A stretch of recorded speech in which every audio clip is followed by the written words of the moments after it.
Welcome back to the Maxwell Leadership Podcast. This is the podcast that adds value to you, to leaders, because we expect, we desire you to multiply value to others.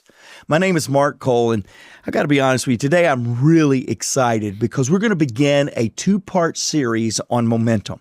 In this series, John Maxwell will teach you 10 momentum breakers and momentum makers to help you create momentum in your own leadership. So we're going to begin, and I'm going to tell you this right here, the very first one. John's going to talk to us about how significant momentum is to your business, to your team. Now, after John is done, my co-host Chris Godey, who's helped me make momentum, well, I'm not going to say broke momentum, but anyway, Chris and I will be here to offer some practical application and dive deeper into John's lesson. If you'd like to watch this episode on YouTube or maybe even download the free bonus resource for this episode, please visit maxwellpodcast.com/momentum maker. All right, one of the best momentum makers I've ever met. Here is John Maxwell.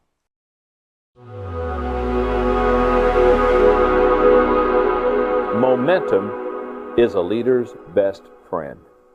You and I never have it so good as we have it when momentum is on our side. It's the best friend any leader has ever had. In fact, I'll tell you what, when we don't have momentum, it's the biggest enemy that we have. A train going 55 miles an hour on a track can crash through a 5-foot concrete wall that is steel reinforced. That train can go through that wall at 55 miles an hour and not stop.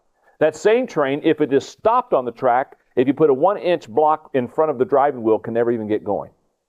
A 1-inch block can stop a train from starting. A 5-foot concrete wall, steel reinforced, can't stop a train once it's moving. See, that's why I always tell leaders, it is never the size of your problem that is the problem. If you're stopped on the track and you have no momentum, can I tell you something? A 1-inch problem will cause you a major problem. So therefore, what you have to understand as a leader is your responsibility is to understand momentum and get it kicking in your organization. The reason I'm doing this lesson is you've got to understand what a momentum breaker is, and you've got to understand how to fix it. Because leaders, under their leadership, will always have breakers come in and try to stop the momentum. Remember this, motion causes friction. So therefore, when any organization starts moving, what happens is there are people that want to jump up to stop it. A leader is to be responsible to get the ball rolling and keep the ball rolling. And what I'm going to do in this lesson is I'm going to tell you or share with you, hopefully help you, that's what I'm going to really try to do, to understand momentum and what breaks it and what makes it so that you have a clear understanding. Okay, here we go. Number one, let me give you a momentum breaker and then let me give you a momentum maker. A momentum breaker is double-mindedness. A momentum maker is focus. Do you see the difference between the two? Momentum is developed by creating a clear and focused vision statement. Momentum is drained by shooting at nothing or attempting everything. If you're double-minded or you lack focus or lack the ability to hone in, I promise you, you will always break the momentum of your organization. You know why? It's a rabbit trail. You're starting to go forward. You see, oh, well, let's do this. Oh, we can do this too. And you're not staying on the track, and you're breaking the momentum every time you look to the right, to the left, and do a U-turn in life. You as a leader draw the target. Watch this. You get the target up and say, this is what we're going for as a group. The moment that you cast vision, focus, draw the target, which is a momentum maker, there are 5 responses that you'll get to that vision.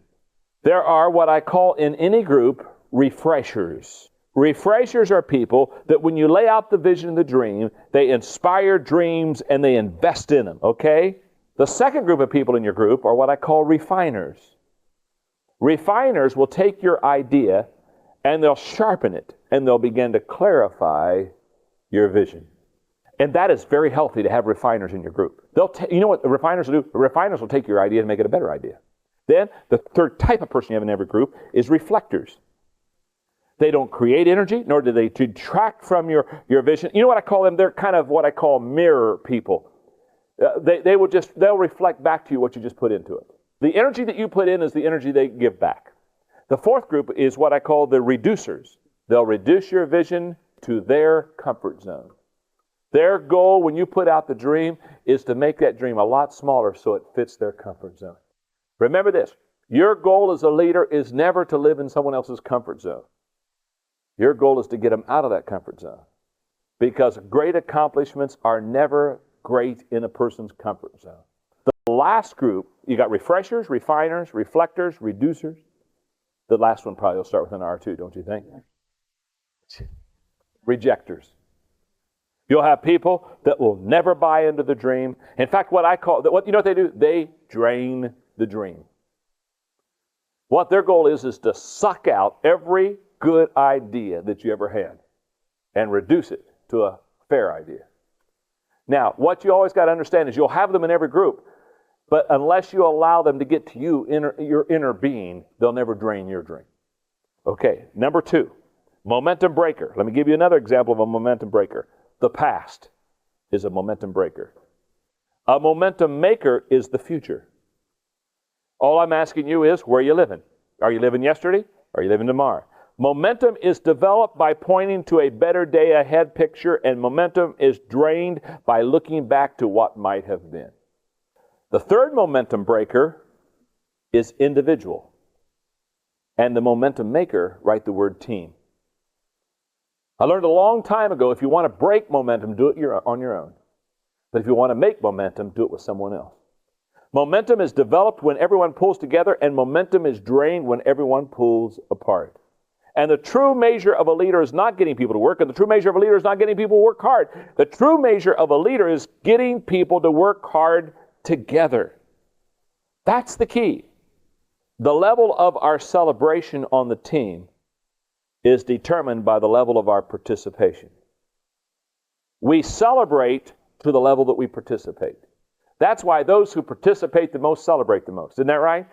Number 4, momentum breaker. A momentum breaker, number 4, is a critical attitude. A momentum maker is a constructive attitude. In other words, are you tearing down or are you building up? Momentum is developed when the attitude of the people is helpful, and momentum is drained when the attitude of the people is hurtful. Momentum breaker number 5. Are you ready? Here we go. Momentum breaker number 5 is tradition. And momentum maker is creativity.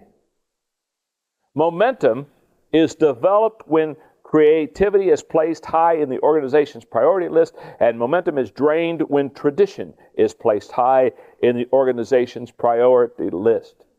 Now, what I'm talking about is momentum breakers or tradition. I'm telling you, if you always do what you've always done, you'll always get what you've always got. And all we have to do is we got to go back and look at the past and ask ourselves, are we still operating same old, same old? Not all corporate traditions are bad. Not every innovation is a winner. Executives who can tell the difference make it big. Here are some negatives and positives to watch out for, such as what I call, that's how we've always done it. Defense of a method or policy should always be challenged. It's not a reason for doing things, but it's an excuse for not changing them. Or traditions that produce satisfactory results over time have an added psychological advantage. They'll give us an extra sense of security, etc., etc. Or always test what works now, today. It may well be the method 5 or 10 years ago, or it may have to be replace a year-old winner because today is a loser. Or learn to move fast. Anticipate change whenever you can. It'll give you a chance to test the old versus the new. Understand problems. Let me stop here for a moment on understanding problems. It's very important to always understand why a decision was made, even if it was made before you arrived. Here's the old saying I've always used is, never tear down the fence until you know why it was constructed. And the moment you understand that, you may want to tear it down. But you always, first of all, find out why it was built up. And then finally, question both tradition and innovation. The thoughtful questioner always will run ahead of the pack, okay? How to stay in the groove without making it a rut is a problem of every executive. Hey, podcast listeners.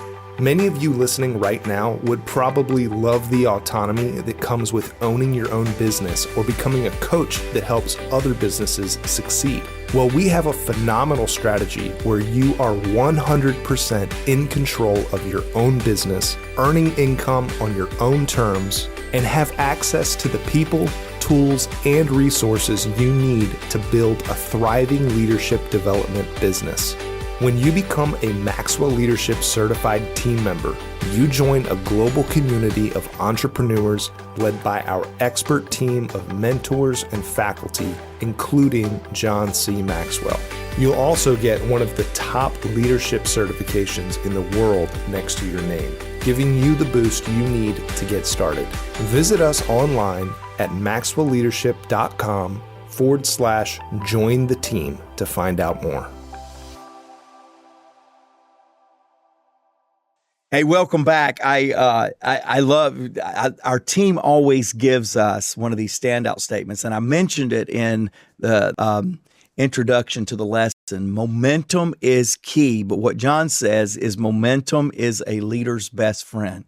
And Chris, we've led in environments with momentum. Yeah. We've led in environments with no momentum. We've led in environments with morale and low morale. That's right. And I couldn't agree with that statement more. Boy, it feels like flying high when you have momentum, when you have a good morale. Yes. So I'm glad to be talking about this with you today. Super excited. I love that. And, John has always taught us when you have it, just remember it's the momentum. It's not your leadership. And you're not as good as you think that momentum is.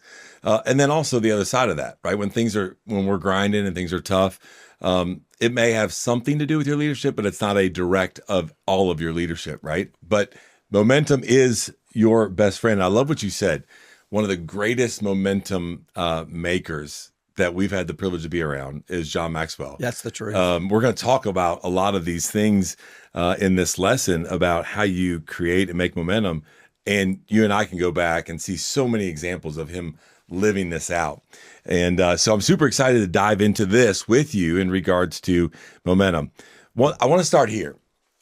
I think I've seen in your leadership over the last couple of years where you've become very clear on what your calling is, what your leadership should look like, and then you've created momentum around that. There are times, and you would admit this, there are times you kind of go, you kind of feel like you're sliding away from that, because I think this all starts inside a leader, inside you. Yep. And you came to this realization just recently, and you were sharing with our team and with our leadership team about, hey, I know it's contagious as a leader. What comes out of me, whether it's hope, whether it's vision, whatever it is. And part of that is your responsibility to create momentum inside the organization.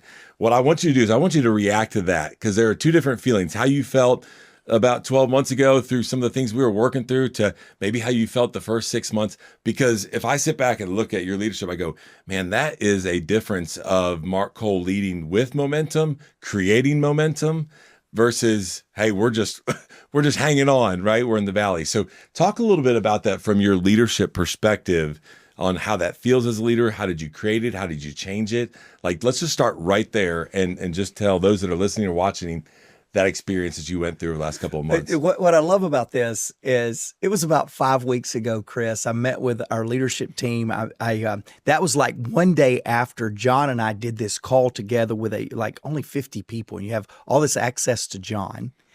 And Gary, one of our podcast listeners, he came on and said, I don't have a question for John. I have a question for me. Well, number one, I felt like I had arrived. We don't have John Maxwell, the best leadership expert that I know and in demand around the world. People pay literally hundreds of thousands of dollars to spend a day with John. Mm-hmm. They do it. And Gary had a question with me. Gary, my podcast buddy, you're the man. Here's what he said. He said, you were very open all of 2023 about how difficult that year was. What did you do, and what did you do to inspire the people around you? This was the exact question.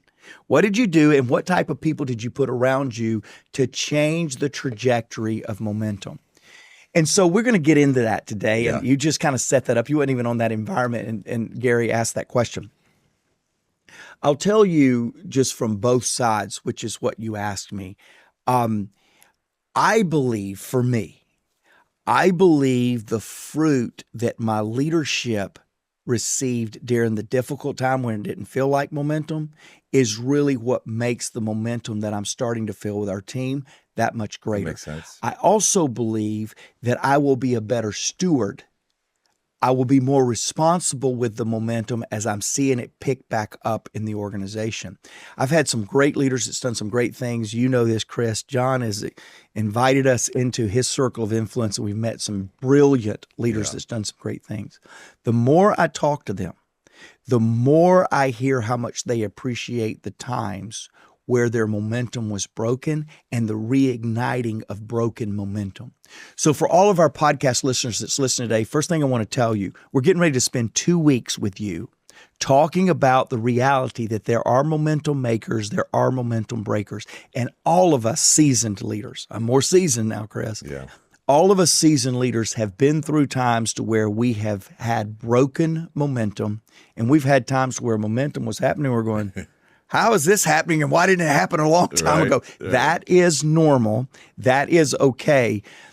And I'm going to tell you this, as you asked on the both sides. Yeah. I don't want either side any more than the other. Now, I would like to very quickly in any organization be going toward the momentum makers, but I cherish what I've learned in the broken parts of momentum in our culture, because I think it'll make us a more sustaining leader, according to all the expert leaders of highly accomplished teams and projects and missions that I've talked to. They all had that moment. What was awesome about watching you go through that, because you were open and shared it with us and our podcast listeners, was those that have gone before you, that have led things differently than you, went through the same thing. Yeah. So I love the fact you're just saying, hey, you're going to go through this as a leader. By the way, maybe not even in professionally. It could be your personal life. It could be with family, whatever it is. Just understand you're going to have momentum makers and momentum breakers. Yeah. Go ahead. Well, I want to say this because you triggered something that you asked just a moment ago in what you were just saying. We spent a lot of time talking about our problems. We did, maybe too much time, but I'll never forget the time to where we did not have momentum yet. I looked at the team and I said, okay, I'm done talking about what we don't have. And I'm now going to lift my vision and talk about where we're going and what we do have. And I said, in 2024, you will not hear a meeting that reminds you of last year from me. Right. Now, our finance officer, you're going to hear a couple of those kind of meetings. You're a business leader. You're going to hear a few of those meetings because we got to talk turkey sometimes. That's right. But from the visionary, there comes a time to where you quit talking about what the momentum broken has done and accomplished, and you start talking about making momentum and you speak it into existence. Meaning this, you begin to lift the eyes of the people that you're leading, and when you come into the room, there is a lift that begins to make that hope and optimism begin to change the dynamic of your culture. Yeah, there's no doubt that it impacts the engagement and the productivity of the team when you do that. And you acknowledged it. You said, I'm not coming in with my head in the sand, right? Like, we got a lot of work to do, but I am not going to, right? And you changed the way that that you were delivering that message and what your vision was. And so let's dive in, because I want to hit a couple of these points, and I want to keep this theme of your growth, your leadership throughout some of these momentum breakers and makers. So John talks about this first one, which is around double-mindedness or focus. I have to be honest, I started smiling when I go, man, momentum makers around focus. There is not an opportunity that John Maxwell or you lately have not seen where we go, let's go give this a shot. Let's go try that. And we're going, well, wait a minute, we're losing focus.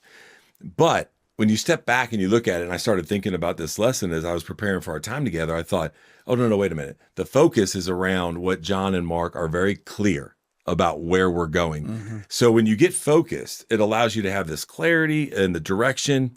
You can hold us accountable. We talked a lot about that this morning as we're recording today in a leadership team meeting, and drive engagement with us and be able to communicate extremely clear on where we're going. The years of ideas and that you and John have kicked around, the opportunities, how have you seen him and then yourself now lead through really getting focused around all these opportunities so I can build momentum around those things versus allowing it just to be another busy thing and we begin to lose momentum? Yeah, I think in the world of entrepreneurism, and I've learned from one of the best opportunists in the world, Chris, 100%. That's a really hard one, because vision sometimes and opportunities is really, they are the same thing, but sometimes you don't let a new opportunity either make or break your momentum. It's just the fact that we're an entrepreneur organization and we're going to try something new that we've never done. You have to detach it from culture and from momentum, and here's why. If you're an entrepreneur, opportunistic environment like we are, and you attach your momentum makers off of new ideas, and we're trying one about once every other month, and we're very proud that our fail rate on new ideas is higher than our success rates because it means we're constantly doing things. Well, if I tie momentum to the results of our ideas, then I've got a momentum breaker, I guarantee you. But if I tie our hope to the fact that this is an entrepreneur, we're going to keep trying things, and we're super excited that we have another idea and another opportunity to pursue, you have a momentum maker because we're still around. We got a new idea to do. There's an art to that. Yeah. There's a craft to that. And so what I have found through my last 4 years of leading with John in a different capacity is I attached too often to the ability to execute on yesterday's ideas because I'm trying to build processes and systems into our culture. And John's still out there with an idea a minute. And when I began to infuse John back into some of these ideas that I wanted to pursue, which disrupts the processes, I've had to rearrange people's thinking from looking at the success of our process as what builds our culture to the fact that we're trying a new opportunity from John Maxwell as our culture. And that hope has begun to change, and people are catching on to that. I think I remember you at one point in time even modeling this inside our organization to where an individual on our team tried something, had a lot of great focus, but there was an opportunity there you wanted to run with, and it didn't work out. And I think you stood up and gave him a standing ovation. That's right. They tried, and then our CFO told you to sit down. Right? He did. He pulled my coattail. But to your point, right? Like, what we want you to hear is that you have to run those opportunities out. You have to vet them. As long as that focus and the clarity is in alignment with what you are going after, which that's where you and John are. You know what that is. You know what the end state is for you guys, and it allows you to have great focus. Yeah. So John then goes into 5 responses to a leader's vision when you start having these ideas. And I go, man, I think I've done that to Mark. Yep, I think I've done that right there too. Yeah, I've rejected his dream before. I just didn't tell him. But let's go through these because I kind of broke them out and I said, okay, we got 2 of them that are a positive response to the leader's vision. One is neutral, kind of the reflector. John talked about as the mirror. And then the last 2 are reducers and rejectors. Don't use me as an example on the last 2. But talk to me a little bit about this in your leadership and how you've seen these play out in people that you've had around you, or maybe even you with John, and how maybe you've played different roles at different times. Well, what's so funny is as you're doing this, I'm looking back into my notes, and I'm really there's small print there. So for those of you watching on YouTube and you haven't seen me in readers, watch this. I'm gonna get my readers here, and I'm gonna put them on. And so let me tell you what I had to do early on with John. John is so optimistic. He is so unencumbered by having to execute on good ideas that my natural tendency, which is an ID on the desk, I'm a high inspirer, I'm a driver, and so I'm an ID. I found out that with John as the man and me as his implementer, that I had to become a refiner to him. When ideas come, I had to be a reducer with him because he would talk big pie in the sky. To come back to people that had to execute on that was demotivating. Yeah, they love to hear John say it. Yeah, but when the day-to-day leader comes back and minimizes the hard work of executing on a Maxwell size idea, it's demotivating, and they start missing. So I had to come in and reduce it to communicate it to the team so that it felt doable in execution. And in order to keep momentum. Exactly. Right? Otherwise, they're just going to shut down on you. They're going to shut down on you. Yeah. What I have discovered, and you've watched me grow through this, and I'm talking about it has been painful for all of us. It's now time for me to be that inspirational and let another environment that I'm not in talk about reducing it down and getting it done and letting the visionary go. We're having those conversations. I know you are. Just everybody listening, I just want you to know we are having those conversations. I love, and I'm glad you are, by the way, because I remember having them on behalf of John. But when you look at, again, here's my readers there, YouTube listeners or viewers. when you look at this, you need to make sure you have somebody on the team that is filling one of these functions as it relates to a leader's vision. When your vision is beginning to be communicated, you've got to have people on your team that will refresh it, that will refine it, that will reflect it, that will reduce it, that will reject it. You know, it's funny because I'm sitting here today. Chris, you did this about 7 months ago. You introduced me to a guy named Jesse Cole. Mm-hmm. Now, I'm slow to the mix. All of you listening and watching, you know Jesse Cole is the founder of Savannah Bananas, which is some of the most entertaining sports out there. Waiting lists, sometimes 2 years to get into a Savannah Banana event and experience. And it's entertainment baseball. And they have a great time. It's a great team. They do incredible. I could talk about them for years because you introduced me to him at an event called Exchange. Yeah. And I'll come back to that in just a moment. Okay. But let me tell you what he taught that day. He said, when it comes to a leader trying to creative ideas, you got to have 4 people on your team. And I was reminded of this when John was talking.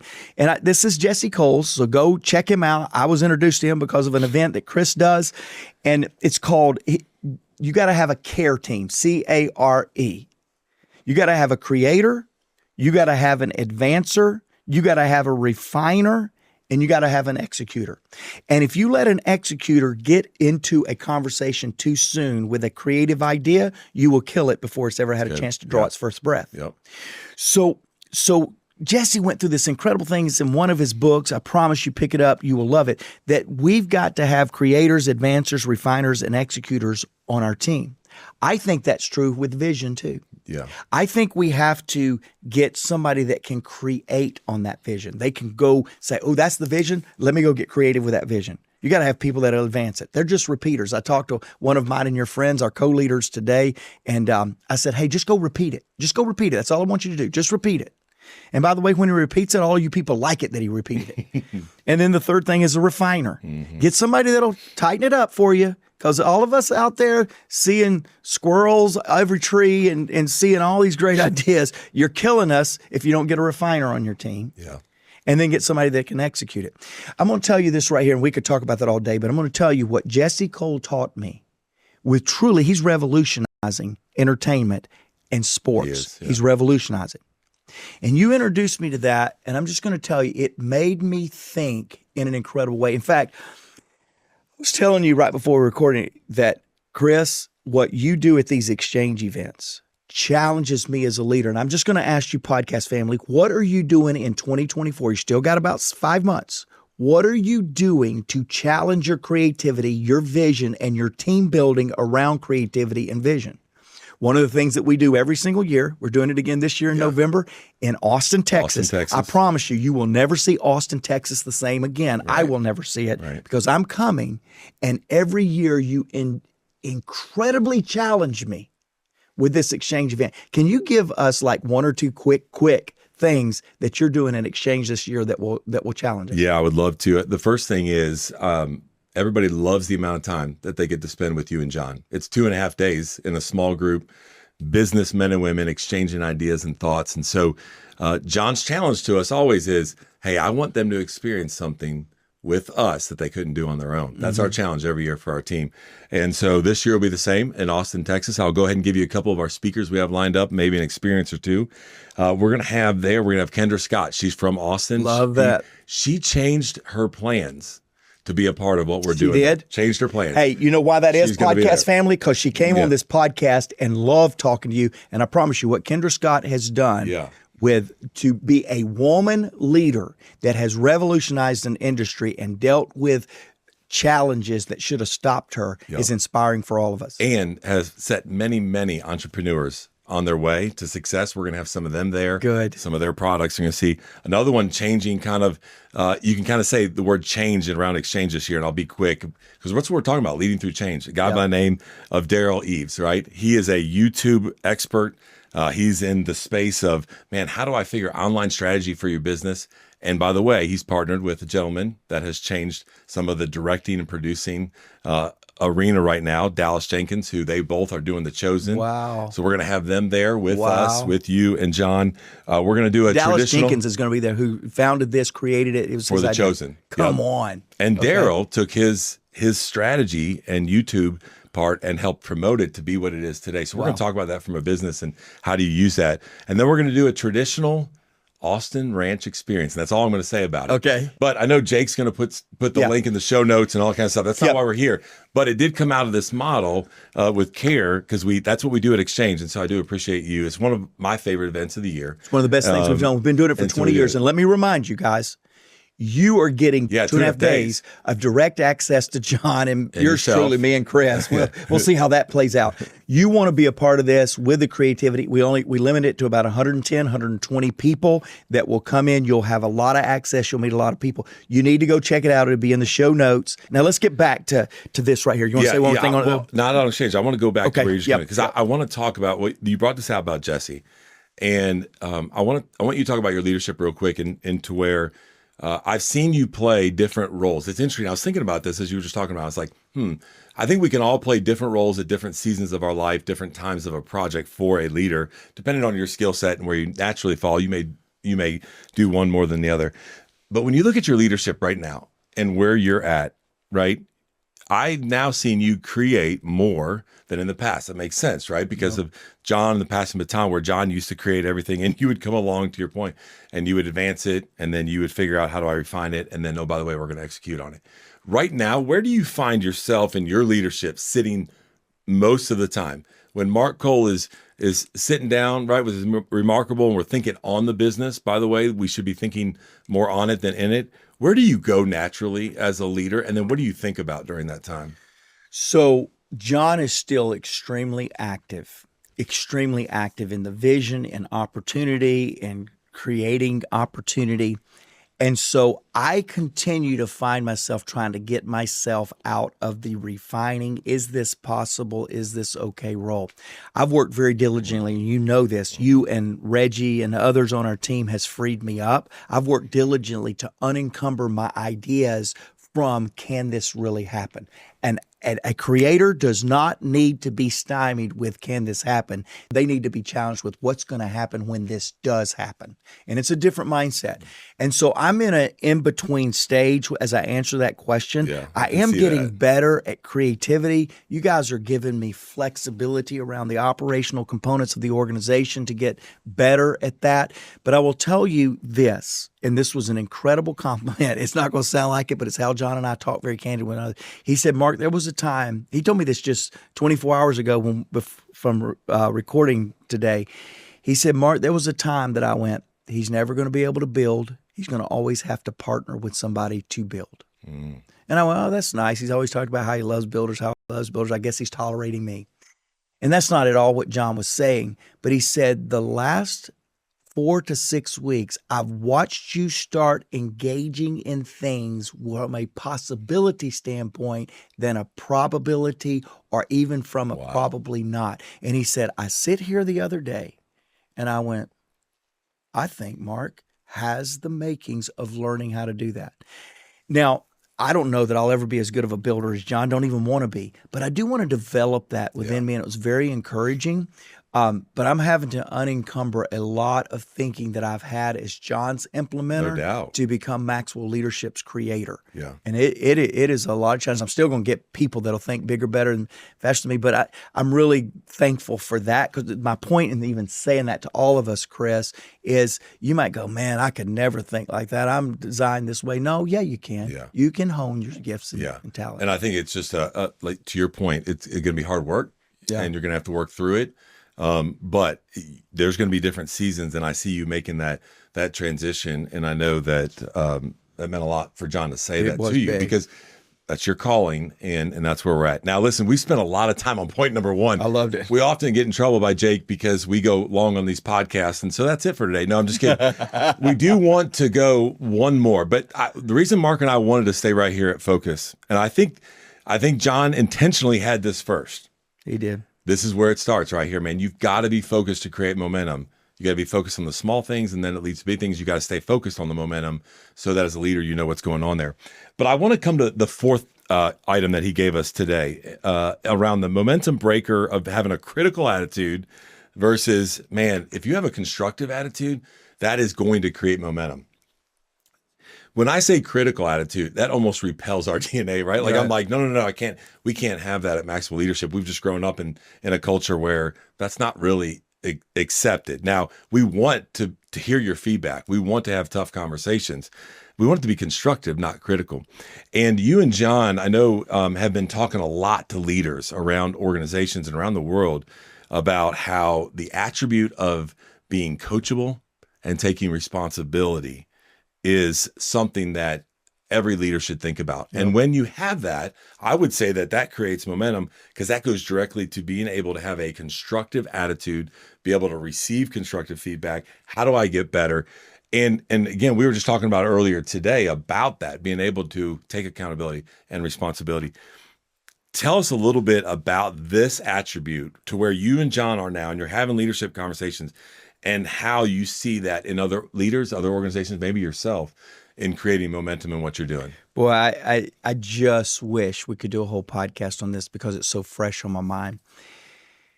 I've got 3 quick examples that I'm going to give you how John and I have talked about this. I've mentioned the conversation that I had with him in the last 24 hours. In that same conversation, we had this conversation about how critical people for our personality is a momentum breaker. And we talked about how people that give us lift critique it. Yeah, Give us some constructive criticism, but how that is a momentum maker for us. It's so funny that you asked this and wanted to go dig down in this, because for years I have felt like I've had to be more critiquing as the person that had to implement. And it's needed. It's not even there. But that voice cannot be the loudest voice.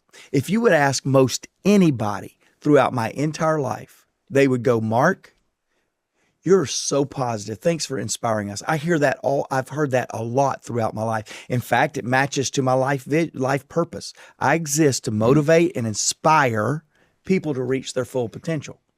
But I wouldn't give the microphone to Kimberly, who's the real driver behind Maxwell Leadership's in the studio today. Kimberly, my executive partner. She would literally, if you pressed her, she wouldn't say this publicly, but if you pressed, she'd say, how critical is Mark right now, or in the past 5 years? And I don't even want to know what her percentage would be, because I have learned to become way too critical, and it is not helpful in the role that I am in. Yeah. It's a breaker. Yeah. Now, John was having a very, very personal conversation with me again recently, and he said, Mark, I've got to be honest with you.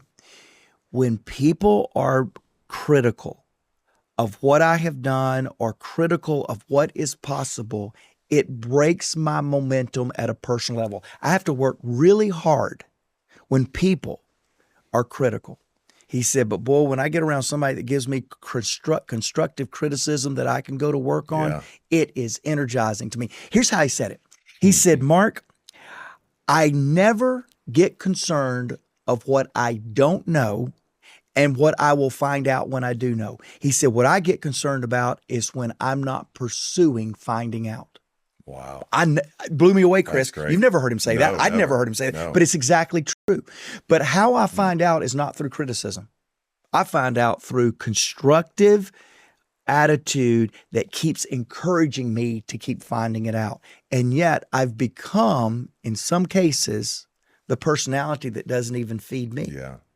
And that one question of, if you're critical, and I'm not saying that we don't need criticism around us, I don't think. Yeah. But my personality don't work well with Right. that. I want constructive perspective that lifts me. And we as leaders need to work on that aspect, because as John says, man, when I get criticism all the time, guess what? I'm going to change the people around me, because I want construction all around. Yeah. I want people that are being constructive with me. So as we, and I agree with everything that you said, we want that type of feedback. We want tough conversations. As we wrap up today's lesson, I want to stay here for just a minute. I want you to close with this thought.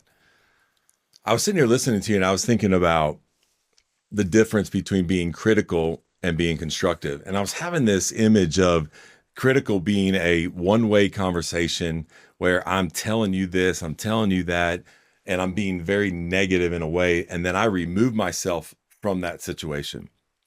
Constructive, I was having this thought about that. I'm in it with you. I'm helping you construct what needs to get better. It becomes this coachable thing. So as we wrap up today, talk about the momentum piece, because we're talking about creative momentum of working with people, with teams, with family members, when not only you're coachable, but they're coachable, and how that synergy and how you've experienced momentum through that coachability in people.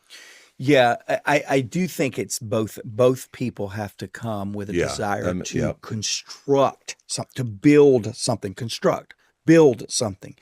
And when a person comes to the table, I talked recently, you talked about, before the show started, you talked a little bit about my recent conversation about responsibility and accountability.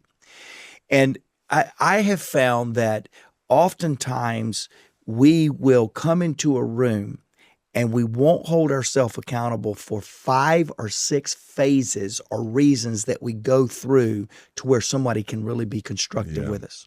The person that's really wanting to help us is unchanged. Our ability to allow that feedback to be constructive rather than taking it as critical is all in our ability to receive it correctly. Now, there are people, I just talked about this, that they're critical. Yeah. Man, I'm telling you, I think I agree with John. Boy, I'm getting ready to go out on a limb here. Change who you're talking to if they're critical. But don't automatically assume they're critical, even if it sounds critical. You may be in a place of resistance. Yeah. You may be in a place of denial. You may be in a place of paralysis that makes you think that somebody is being critical, and it's just the fact that you're not being accountable. And we'll talk more about that later because it's fresh and hot on my mind. Good. But I'm going to tell you, I think that what John has taught us today and what Chris and I have really tried to work with us on, Podcast Family, is you need to be making momentum and you need to be assessing yourself every day to make sure you're not adapting some of these principles John shared today and breaking momentum. And so we're going to talk more about that. Chris, just real quick, I want to go back to Exchange because I want some Podcast Family to come meet me for the first time and come spend 2.5 days with John Maxwell. He's there morning to late evening, riding on buses, whatever we're doing, however we're going, he's there accessible. And we got these incredible thinkers that's going to be there. So I know we're going to put it in the show notes, but what's the website where people can go to? MaxwellLeadership.com/exchange. MaxwellLeadership.com/exchange. And they got it, right? Got it. Hey, I want to see you. It's in November. I want to see you. Hey, Mercy, I love the comment you made on the podcast, Success, Keeping It Simple. Here's what Mercy said. John always has a way of adding value into my life. And every podcast, I glean more. My takeaway today, regret is an appalling waste of energy. Mercy, I couldn't agree. People want powerful, positive change because everyone deserves to be led well.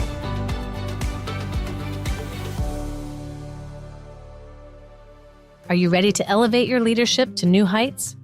Join the movement towards High Road Leadership with John C. Maxwell's latest book. In High Road Leadership, John explores the power of valuing all people, doing the right things for the right reasons, and placing others above personal agendas. Learn how to inspire positive change and bring people together in a world that divides. Order now and receive exclusive bonuses, including a keynote on High Road Leadership by John Maxwell himself and a sneak peek into 3 impactful chapters. Take the first step towards becoming a High Road leader. Visit highroadleadershipbook.com to order your copy today.